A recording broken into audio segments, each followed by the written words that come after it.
Assalamualaikum warahmatullahi wabarakatuh. Halo semuanya, saya Meida Susanti dengan NIM A1B022166 akan membahas materi awal mata kuliah aspek hukum dan ekonomi. Di sini saya akan membahas 3 submateri, yaitu pengertian hukum, kemudian tujuan hukum, dan sumber hukum. Yang pertama, pengertian hukum. Nah, hukum adalah sistem aturan atau norma yang dibuat dan ditegakkan oleh institusi sosial atau pemerintah untuk mengatur perilaku masyarakat. Hukum ini berfungsi untuk menjaga ketertiban, kemudian keadilan dan keseimbangan dalam masyarakat, dengan memberikan pedoman tentang apa yang boleh dan apa yang tidak boleh kita lakukan. Hukum ini mencakup berbagai bidang. Yang pertama, hukum pidana, kemudian hukum perdata, hukum tata negara, dan lain-lain. Sanksi atau hukuman diberikan kepada individu atau kelompok yang melanggar hukum untuk mencegah terjadinya pelanggaran lebih lanjut dan untuk memelihara ketertiban sosial. Nah, dalam konteks ekonomi, hukum membantu menjaga ketertiban dan keadilan dalam transaksi ekonomi, seperti melindungi hak-hak konsumen, produsen, dan pelaku ekonomi lainnya, serta memastikan bahwa semua pihak bertindak sesuai dengan aturan yang berlaku.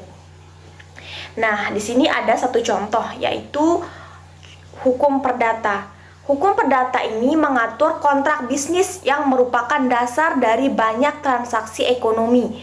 Hukum perdata memastikan bahwa perjanjian antara dua atau lebih pihak yang terlibat dalam kegiatan ekonomi dijalankan sesuai dengan ketentuan yang telah disepakati. Jika salah satu pihak melanggar kontrak, hukum menyediakan mekanisme penyelesaian sengketa. Selain itu, ada yang namanya hukum pidana. Hukum pidana ini mengatur dan memberikan sanksi bagi tindakan-tindakan ekonomi yang melanggar hukum, seperti penipuan, korupsi, pencucian uang, dan lain sebagainya. Hal ini penting untuk menjaga integritas sistem ekonomi dan mencegah kegiatan ilegal yang dapat merugikan perekonomian secara keseluruhan. Kemudian, materi yang kedua mengenai tujuan hukum. Tujuan hukum adalah untuk menciptakan ketertiban, keadilan, dan kesejahteraan di dalam masyarakat. Berikut ini ada beberapa tujuan utama dari hukum.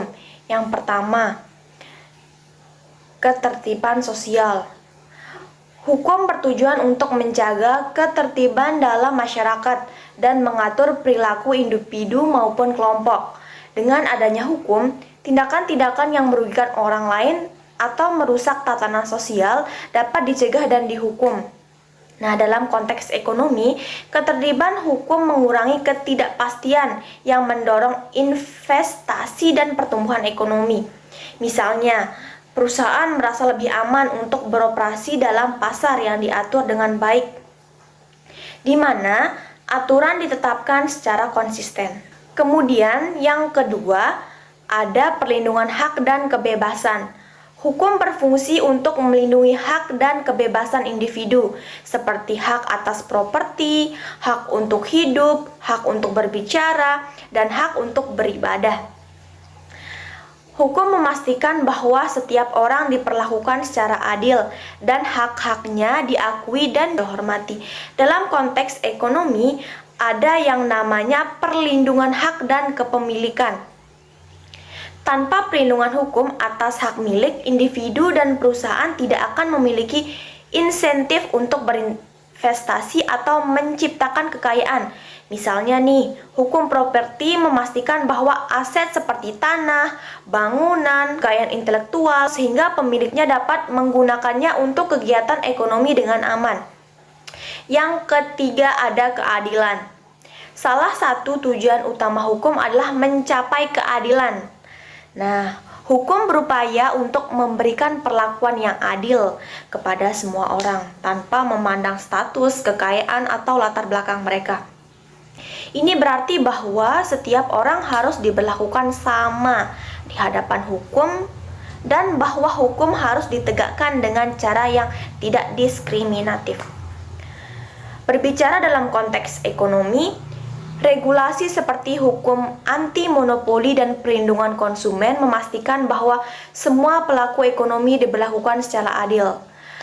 Hukum ini mencegah praktik yang merugikan konsumen dan pesaing, serta memastikan persaingan yang sehat di pasar. Yang keempat yaitu penyelesaian sengketa. Hukum menyediakan mekanisme untuk menyelesaikan sengketa antara individu atau kelompok. Ini dapat dilakukan melalui sistem peradilan atau mediasi yang bertujuan untuk mencapai solusi yang adil, damai, dalam konflik yang ada. Hukum menyediakan mekanisme untuk menyelesaikan sengketa tersebut melalui pengadilan atau arbitrase. Nah, penyelesaian sengketa yang cepat dan adil adalah kunci untuk menjaga kepercayaan di antara para pelaku ekonomi dan memastikan bahwa bisnis dapat terus berjalan tanpa gangguan yang signifikan. Yang kelima, perlindungan dan keamanan. Hukum di sini melindungi masyarakat dari tindakan yang membahayakan seperti kejahatan, kekerasan, dan penipuan, ataupun hal lain sebagainya. Hukum menetapkan hukuman atau sanksi bagi mereka yang melanggar aturan dengan tujuan untuk melindungi masyarakat dan mencegah terjadinya tindakan serupa di masa yang akan datang. Nah, hukum melindungi semua pihak yang terlibat dalam transaksi ekonomi seperti jual beli, kemudian perjanjian kerja atau investasi. Di sini kita beri contoh satu yaitu hukum kontrak. Misalnya memberikan kepastian bahwa perjanjian yang dibuat akan dihormati dan jika salah satu pihak tidak memenuhi kewajibannya, maka hukum menyediakan cara untuk menegakkannya. Ini akan menciptakan rasa aman dan kepercayaan dalam melakukan transaksi ekonomi. Yang keenam ada pengaturan dan stabilitas. Hukum juga bertujuan untuk mengatur berbagai aspek kehidupan masyarakat seperti ekonomi, politik, sosial. Nah, agar stabil dan berfungsi dengan baik. Dengan aturan itu dan dengan aturan yang jelas dan diterapkan secara konsisten, maka hukum memberikan kerangka kerja yang stabil untuk perkembangan kemajuan dalam masyarakat. Hukum juga mengatur pasar keuangan, termasuk aturan mengenai perbankan, pasar saham, dan sistem investasi. Regulasi yang jelas membantu mencegah terjadinya krisis keuangan, menjaga stabilitas ekonomi, dan melindungi investor dari risiko yang tidak wajar. Kemudian yang terakhir, pendidikan moral dan sosial. Hukum berfungsi sebagai alat untuk mendidik masyarakat tentang nilai-nilai dan sosial yang diinginkan, dengan menetapkan apa yang benar dan apa yang salah menurut hukum. Masyarakat diajarkan untuk hidup sesuai dengan norma-norma yang diakui secara hukum. Hukum juga memainkan peran dalam membentuk etika bisnis dan perilaku moral dalam kegiatan ekonomi. Aturan hukum mendorong pelaku bisnis untuk beroperasi secara etis, misalnya dengan menghindari praktik-praktik yang merugikan konsumen atau melanggar lingkungan. Bahasan yang ketiga yaitu sumber hukum. Sumber hukum adalah dasar atau asal-usul dari hukum itu berada, baik secara tertulis maupun tidak tertulis.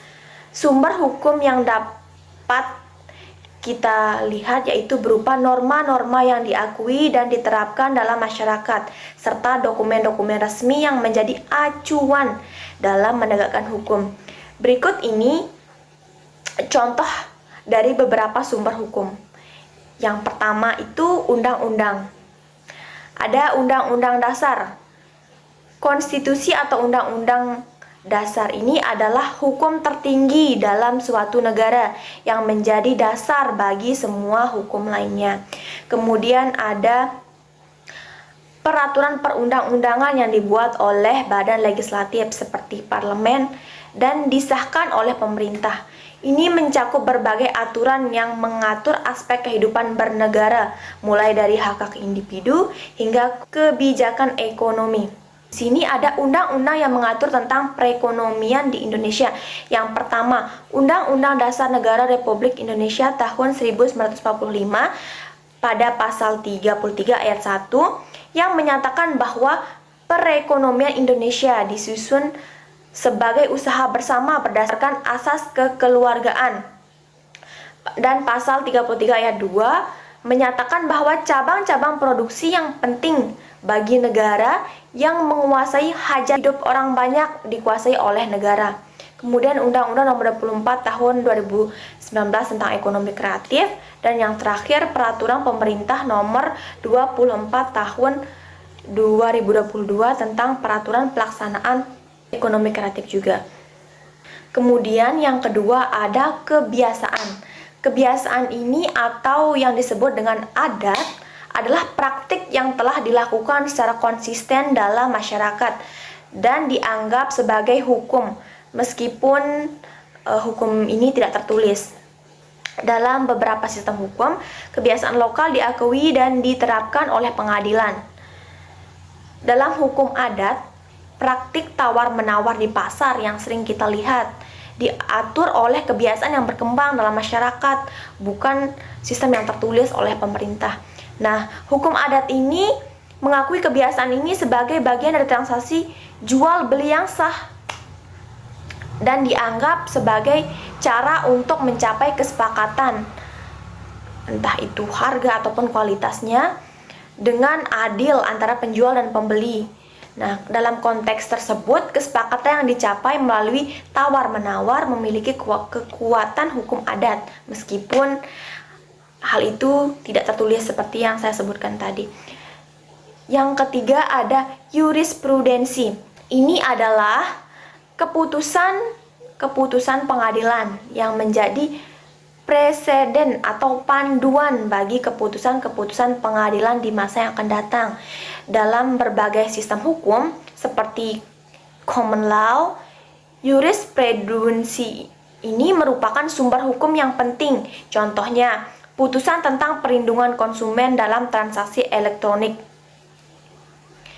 Misalnya nih, kasusnya melibatkan sengketa antara seorang konsumen dan perusahaan e-commerce besar. Kemudian konsumen ini mengklaim bahwa produk yang diterima tidak sesuai dengan deskripsi yang ada di platform e-commerce tersebut. Akan tetapi perusahaan menolak untuk memberikan pengembalian dana. Nah, maka putusan dari Mahkamah Agung memutuskan bahwa perusahaan e-commerce ini bertanggung jawab atas ketidaksesuaian produk yang diiklankan di platformnya, terutama jika konsumen dapat membuktikan bahwa produk tersebut tidak sesuai dengan deskripsi. Putusan ini menguatkan hak-hak konsumen dalam transaksi elektronik dan memberikan dasar yuridis bagi konsumen untuk menuntut hak mereka dalam situasi serupa. Yang keempat ada traktat atau perjanjian internasional. Traktat ini adalah perjanjian yang dibuat oleh suatu negara, misalnya antara negara-negara dan diakui oleh hukum internasional, serta menjadi sumber hukum. Misalnya nih, perjanjian perdagangan internasional, perjanjian hak asasi manusia, dan yang lain sebagainya. Kita berikan contoh dalam konteks ekonomi, yaitu perjanjian pembentukan WTO. WTO ini didirikan sebagai penerus GATT dan berfungsi sebagai organisasi internasional yang mengawasi dan mengatur perdagangan global. Traktat ini mencakup berbagai kesepakatan tentang perdagangan barang, jasa, dan hak kekayaan intelektual dan mekanisme penyelesaian sengketa perdagangan antar negara anggota. Yang kelima ada doktrin. Doktrin ini adalah pendapatan atau teori hukum yang disusun oleh para ahli hukum yang diakui otoritasnya meskipun tidak memiliki kekuatan hukum yang mengikat. Doktrin ini dapat mempengaruhi keputusan pengadilan dan perkembangan hukum. Di sini kita kasih contoh doktrin kedaulatan konsumen. Misalnya, doktrin ini menyatakan bahwa konsumen adalah pihak yang paling menentukan dalam perekonomian karena mereka memiliki kekuatan untuk mempengaruhi pasar melalui pilihan pembelian mereka. Menurut doktrin ini, produsen harus menyesuaikan diri dengan preferensi dan kebutuhan konsumen untuk berhasil di pasar. Doktrin ini sering digunakan sebagai dasar dalam kebijakan ekonomi dan regulasi pasar yang berfokus pada perlindungan konsumen, seperti Undang-Undang Perlindungan Konsumen dan regulasi yang memastikan transparansi informasi produk. Demikian materi yang bisa saya sampaikan mengenai materi aspek hukum dan ekonomi. Apabila salah kata mohon dimaafkan. Wabillahi taufiq wal hidayah. Wassalamualaikum warahmatullahi wabarakatuh. Bye bye.